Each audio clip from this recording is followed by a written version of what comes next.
President, as I speak, all over our country, telephones are ringing. When the recipient of the call picks it up, they're greeted by a friendly voice of a college recruiter from a for-profit college or university. It's easy to go back to school, this recruiter will tell those who answer the phone. In fact, we can sign you up for federal loans right now. That's the key. These for-profit colleges and universities target individuals who qualify for easy federal money. Pell Grants, GI Bill benefits are preferred. And all the promises sound so good to those who are receiving these phone calls. After all, going back to school is supposed to be the path to success and more money in your life. But before they know what's hit them, these people who've answered the phones from the for-profit schools and universities find out that they're taking on more debt that they can even understand and may end up with a so-called education that is worthless. Now, that's what happened to Jaquetta Cherry from North Carolina. After trying a community college, Jaquetta was lured by the kind voice on the other end of the phone and the fancy commercials on television for for-profit schools. She saw them in North Carolina. You see them across the United States. Get on a bus in Chicago and look around at all the signs trying to lure young people on those buses into for-profit colleges and universities. Jaquetta said, "The schools blew up my phone." She enrolled at Everest College, part of the Corinthian college chain. The California Attorney General is currently suing that chain of schools, and the Department of Education is investigating allegations that they lied to the federal government about their job placements. Well, in the meantime, Jaquetta's living situation changed, and she had to drop out and couldn't continue her studies at Everest. It wasn't long before she was tracked down by another for-profit school through a pop-up ad she clicked on the internet. If you are college age and get on the internet, you're going to see these ads bombarding you for-profit colleges and universities. She got a call the next day from the Education Management Corporation's Art Institutes and signed up for an online program. After taking out more loans, Jaquetta found herself unable to continue her courses. Her roommate had moved out, left her with unpaid bills, and her only access to the internet was a phone which was turned off 2 days prior to her final exams. Well, at that point, she was thousands of dollars in debt with nothing to show for it. Guess what? The calls kept coming. DeVry, second or third largest for-profit school in the United States, based in Chicago, currently being investigated by the Federal Trade Commission for their advertising and marketing policies. They called Jaquetta. And then ITT Tech called her as well. Oh, they're being sued by the Consumer Financial Protection Bureau for pressuring students into high-cost private loans. The calls she got from Everest and the Arts Institute these days are not the kind voices that they used to be. They're very mean and threatening, she says. Not surprising. You see, Jaquetta is no longer an ATM machine from which they can draw federal dollars. For many years, for-profit schools were allowed to operate relatively freely and often one step ahead of the regulators. I'm hopeful that with the investigations that I've mentioned and many others that are occurring state by state, we may be turning the corner. We need to hold these schools, all schools, but especially for-profit schools, accountable to taxpayers, who often subsidize up to 90% of their operations, and to students who are ultimately their victims. Mr. President, if you took all the federal money that goes to the for-profit colleges and universities, total it up, it's around $20 billion, that private sector group would be the equivalent of the 9th largest federal agency in Washington. They survive on federal money. The only thing different is, of course, their employees aren't federal employees, and their CEOs make more money than any employee the federal government could ever dream of. There are a lot of agencies involved in looking at these for-profit colleges and universities.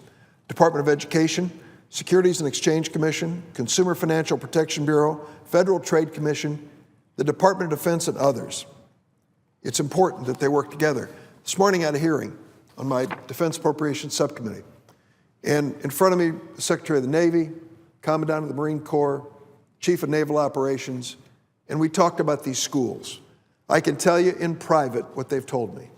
They are saddened at how many military families are lured into these schools and waste their GI benefits, going online to places called the American Military University.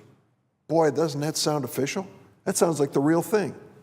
It's another for-profit school that just happened to pick a name that appeals to a lot of soldiers and sailors, airmen, Marines.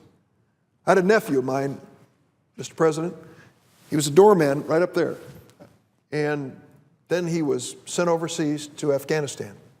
And he served in the Army, and I was so proud of him. Got home safe. Then he was sent to Korea, came home safely, and now he's out of the Army. He contacted me once and said, I've got good news for you. I avoided all those for-profit schools you warned me about, and I signed up with the American Military University. He didn't know any better. He thought for sure this was real. It's really not.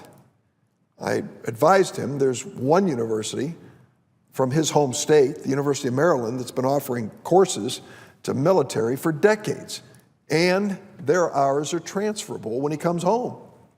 Oh, he said, I should have thought of that. Well, what they told us this morning, what the Navy told us this morning, they're now sitting down with the sailors and their families and saying, think twice before you sign up for these for-profit schools. You're wasting your GI benefits on schools that could be worthless. Think twice about whether those hours are transferable when you get out of the service. Sadly, there are just too many American citizens, young people primarily, and even members of the military, who were lured into these awful schools before anybody warned them.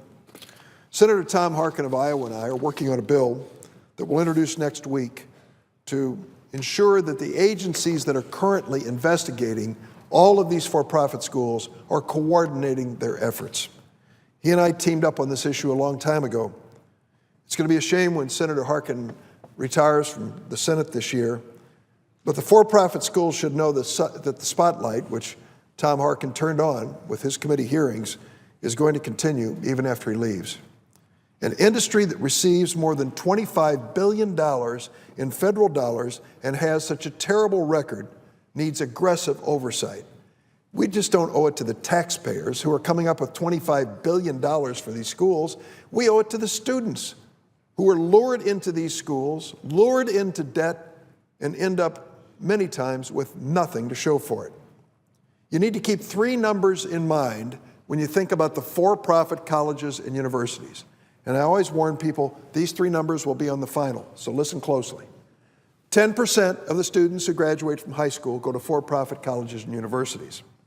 Yet they receive 20% of all the federal aid to education because they cost twice as much.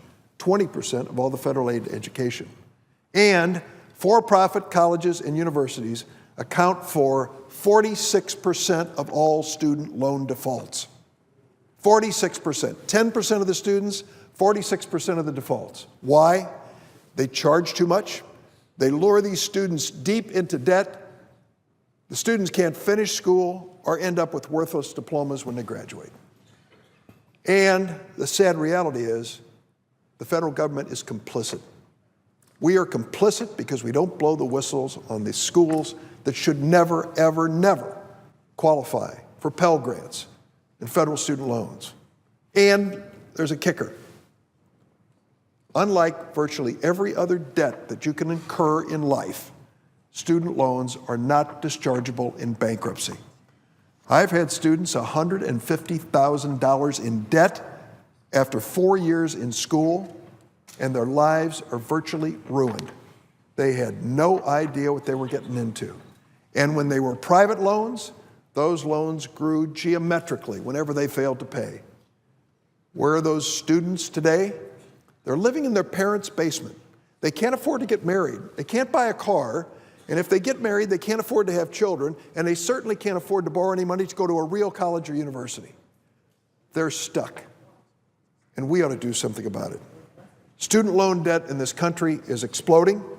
It's trapping generations of students like Jaquetta in poverty, and it's hurting their opportunities to be full members of our society and our economy. We have to address head-on these for-profit colleges, which are a scourge on higher education. There are a few exceptions, but by and large, this industry, with 46% of the student loan defaults, is shameful. Chairman Harkin is going to hold a hearing in the Senate Help Committee this week on the student loan programs.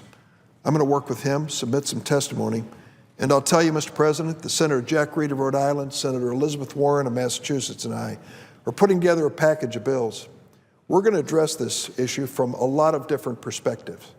There is no reason why a college student should sign up for a private loan with higher interest rates and worse conditions for payback when they're still eligible for government loans, which are more flexible and lower interest rates. Yet some of these irresponsible schools steer their kids into private loans. The kids don't know any better, neither do their parents.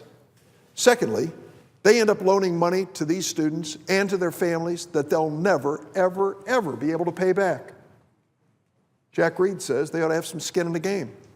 At some point, if they've overextended in loans, they ought to have to eat some of those losses when the students can't pay it back. And Senator Warren, Elizabeth Warren, is tackling the even bigger issue about refinancing college loans. What's it all about? I see Senator Stabenow on the floor today. It's about giving a fair shot to these families and these students. We're going to talk about that a lot around here. When I think of where I am today, it's because of a mother who checked my report card every 6 weeks and told me I could always do better, and it's because I ended up in college and law school. And here I stand. I borrowed money from the government to do it. Couldn't have done it otherwise. So I believe in education, and I certainly believe that kids from lower and middle income families, when they need to borrow money, should have that opportunity. But what's happening today is out of hand. The debt that we are piling on students today and their families is unconscionable. Not just the for-profit schools, but across the board. We believe, on this side of the aisle, that these students deserve an opportunity, and they shouldn't be saddled with a debt that can literally ruin their lives. We're going to be working on this issue. It's part of our effort this year to define what Congress can do to make this a better nation for working families across the board, to make sure that everyone has a fair shot. Mr. President, I yield the floor.